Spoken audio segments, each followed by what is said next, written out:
Assalomu alaykum. Bugun 3 ta qiziq holatni o'rganamiz. Ikkitasi to'chna qiziq, bittasi savolga javob beramiz. Qodir Ramazonov degan profildan yozilgan. Meni yoshim 55 ta.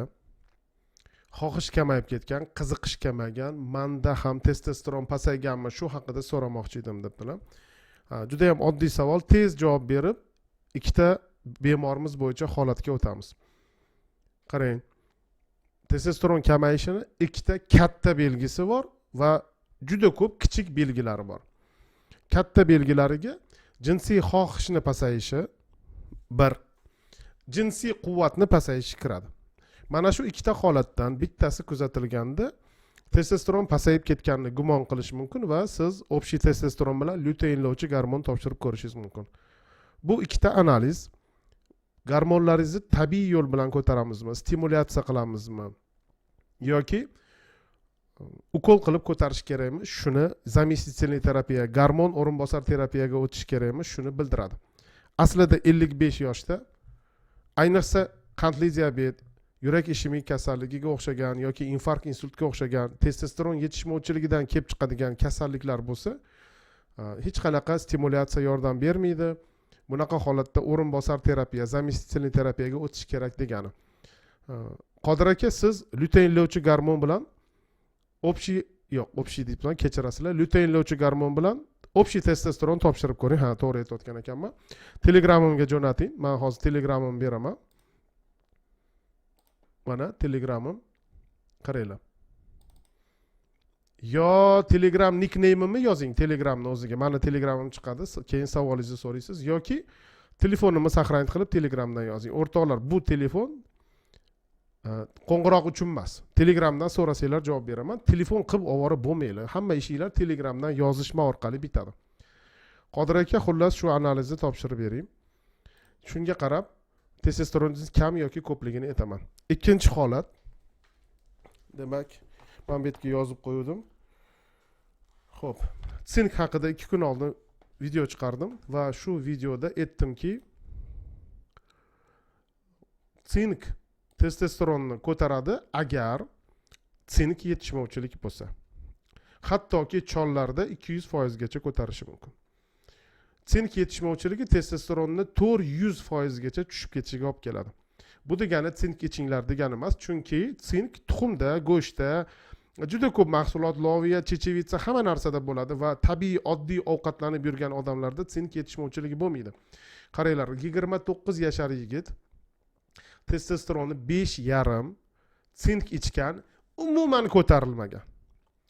Sink faqat sink yetishmovchiligi holatlarida testosteronni ko'tarishga yordam beradi. Hamma batlar yordam berishi mumkin, yordam bermasligi mumkin. Shuning uchun o'rtoqlar, mana qaranglar, qancha analiz topshirgan shu odam. Hozir qarab beraman. Tak. 3,980,000 ga analiz topshirgan. Va u sinki befoydaligini, uni luteinlovchi gormoni baland emas ekan, stimulyatsiya yo'li bilan buni ko'tarish mumkinligi aniqlandi. Xo'p, baxtimizga prolaktini baland emas ekan. Xullas, vitamin D si kamligi aniqlandi. Mana shu bemorga davo yozib berdik. Xullas, nima demoqchiman? Tuxumini ham o'zi qildik, jigarini ham o'zi qildik, prostatasini ham o'zi qildik, hattoki sahrga tekshirib ko'rdik. Mana shunaqa tekshiruvlardan keyin doktor davo yozib bera oladi. Ko'ryapsizlarmi? 4 millionga analiz topshirgan. Mana biz uni sababini topdik. Sizga bir oyda qanchalik ko'targanimizni aytaman, esingizda qolsin. 29 yashar yigit. Bu birinchi holat edi. Demak, sink deydimi, YouTube'da yoki TikTok'da, Instagram'da yana bir balo nima edi, qovog'ini urug'i, tuxum, balo battar deydimi? Agar shu holat testosteron kamchiligiga, yetishmovchiligiga sabab bo'lgan bo'lsa, bartaraf qilinsa, shundagina tuzaladi. Yevropa urologlar assotsiatsiyasini tavsiyasiga ko'ra, testosteron nima tufayli kamaygan bo'lsa, shuni topib davolash kerak. Ishonmanglar, prosta haypoviy videolarga. Qovoqni o'rnini yesang testosteroning shuncha ko'tariladi, yana buni yesang buncha ko'tariladi, baloni ham ko'tarilmaydi, hech balo ko'tarilmaydi. Bu ham bitta kasallik, sababini topib davolash kerak. Issig'i chiqayotgan bo'lsa, bitta odam koronavirus, bitta odam pnevmoniya, bittasi appendisit bo'lgan bo'lishi mumkin. Bittasini oyog'i yiringlagan bo'lishi mumkin. Issig'i chiqqanlarning hammasiga Nemesil bersa tuzalib qolmaydi. Bu ham bir kasallik, juda jiddiy kasallik. Sababini topib davolaymiz. Ikkinchi holat. Xo'p, mana bu Qodir akamiz 55 yosh ekanlar-da. 52 yashar kishini ko'rsatmoqchiman sizlarga. 52 yashar kishimiz testosteroni mana 6 edi. 6 edi. Nimani ko'rsatmoqchiman? Luteinlovchi gormoni 5 va bunaqa holatda 52 yoshda tabiiy yo'l bilan, ukol yo'li bilan yoki stimulyatsiya yo'li bilan qanaqa qilib ko'taramiz deb odamni boshi qotib qoladi. Aslida taxminan 45 yoshlardan keyin faqat ukol bilan ko'tariladi. Ukolni ziyoni yo'q, hech balo bo'lmaydi, faqat normada, optimumda ushlashimiz kerak. Xo'p, ba'zi bir odamlar agar ukol olsang o'zingniki kamayib qoladi deydi, to'g'rimi? O'zingniki kamayib qoladimi, kamayib qolmaydimi? Mana shu odam 1,5 yil ukol oldi, keyin to'xtatib qo'ydi. Chunki, misol uchun, ma'lum bir sabablarga ko'ra to'xtatib qo'ydi. O'ziniki kamaymagan, shuni ko'rsatmoqchiman. Mana 7 luteinlovchi gormon hali ham shu normada turibdi va o'ziniki 4,5 kilo ozganning hisobiga testosteroni bittaga ko'tarilgan. 10%, 15% ko'tarilgan. 7-6. Testosteron ukolini olgandan keyin ma'lum bir vaqtdan keyin to'xtatib qo'ysa, agar tuxumlari testosteron ishlab chiqarish qobiliyatiga ega bo'lsa, yana oldingi holatga, agar ozgan bo'lsa, oldingidan ozgina ko'proq holatga qaytadi. Lekin 7 testosteron yaxshi, baxtli yashash uchun yetmaydi. Shuning uchun qaytadan ukol, o'sha xavfsiz ukollardan bittasini назначение qildik. Nima demoqchiman? Ma'lum bir yoshdan keyin mana siz ham iPhone'ingizni 50 yil ishlatsangiz buzilib qoladimi? Tuzata olmaysiz-ku. Nima qilib bo'lsa ham tuzata olmaysiz-ku. 52 yil iPhone ishlatinglar yoki mashinani akkumulyatori 50 yil ishlagandan keyin u ham o'chib qoladi yoki bir necha yildan keyin o'chib qoladi, o'tirib qoladi. Nima qilsangiz ham, zaryadka qilsangiz ham, kislotasini almashtirsangiz ham, boshqa narsa qilsangiz ham uni tikla olmaysiz avvalgidek qilib. Bu mashinani yurmasligiga sabab bo'ladi. Xuddi shunaqa testosteron yildan yilga kamayadi. Tuxumlarni testosteron ishlab chiqarish qobiliyati apoptoz hisobiga, tabiiy o'lim hisobiga kamayadi.